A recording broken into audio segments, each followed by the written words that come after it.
Welcome to Property Photography. Today we have some exciting news. A new lens. Which one is it? 2470 Mark II 2.8 S lens. Let's have a look. Let's do an unboxing. 2470 f2.8 Mark II. Let's have a look. Now, there are several improvements made to this, so we'll take a look at those. That's the lens bag, never use those. Here, lens hood. Now, this is different to most lens hoods, put that out of the way, in as much that we have this little trap door. Okay, so it slides back and forth so that when that's on the lens, you can still use a polarizing filter. Just push that back, rotate your filter to polarize, shift it back to close out the extraneous light levels. So, brilliant. Also, I love these. So click on and off. Okay, push that in to remove the lens hood. Not all lens hoods have that. I think they're brilliant. Because in the past I know that I've dropped lens hoods as I've had the camera on a strap, and as it's rubbing it's just come off. Anyway, usual bump on there. Let's get down to the nitty gritty, and okay, we'll put that out of the way. So here is the lens. Now then, straight away I can tell it does feel lighter than the old one, and here it is. Differences on here, there are some differences we can see straight away. Let's just compare the two. Here's the older one, and I'll just take the same type of lens hood on there, with the click remove. So there's the two lenses together. So we can see there that the new one is a little longer. Front elements, well,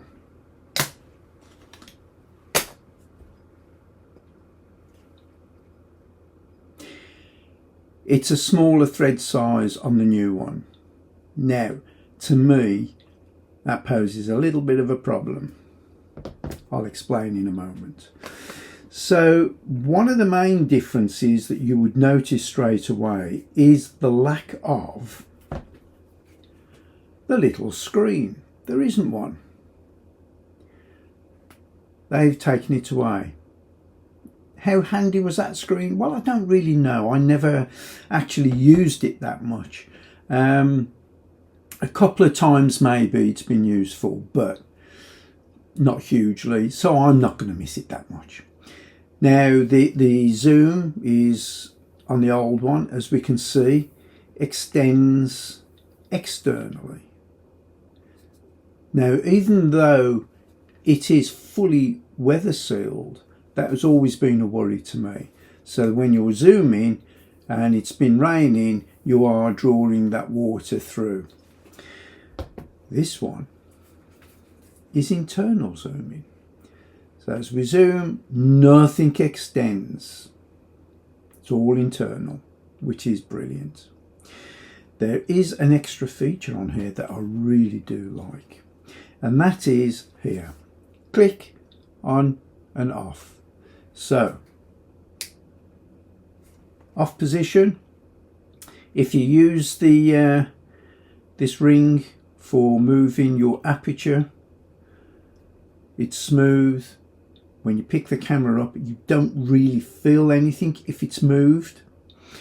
However, click it on and suddenly you won't be able to hear that, but you can certainly feel it, and it's clicking. So a little bit more resistance on it, and then it just clicks into place. To me, that's better, because when I'm picking up a camera, sometimes I'll pick it up like that with the body attached to it, and that gets moved. And because I shoot in full manual mode, sometimes I'm shifting the aperture.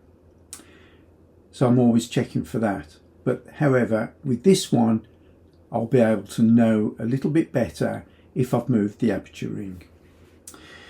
Now, the biggest problem to me was that because I own the Trinity, that's the 14-24, the 24-70, the old version, and the 70-200, the 14-24 came with 2 lens hoods. And that meant that with the bigger filter size on the 14-24, I could then put that lens hood with the filters straight onto the 24-70 and the 70-200. It will not fit this one. So I'm hoping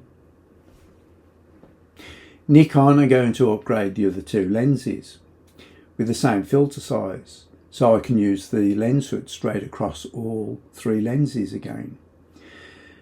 Only a minor thing, but it's quite handy, especially if you're having to work quickly, especially for landscape photographers that want to swap lenses and the filter's already attached to one lens hood, bang, just put it straight onto there.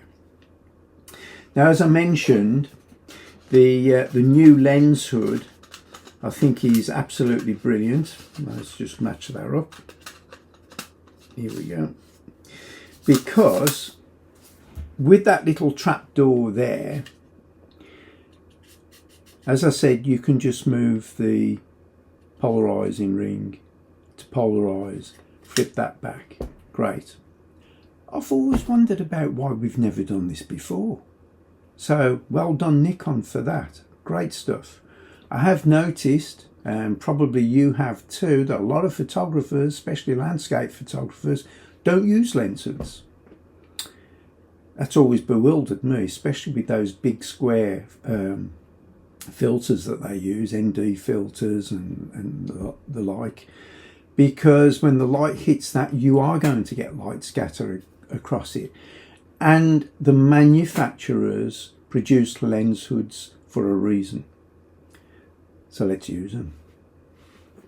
Okay, so that's the unboxing of the new 24-70, and so far it's a very nice lens. I've only used it a couple of times and I'm quite pleased with the results.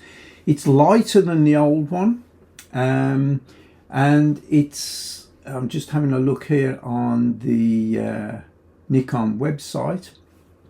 It actually has 5 times faster autofocus.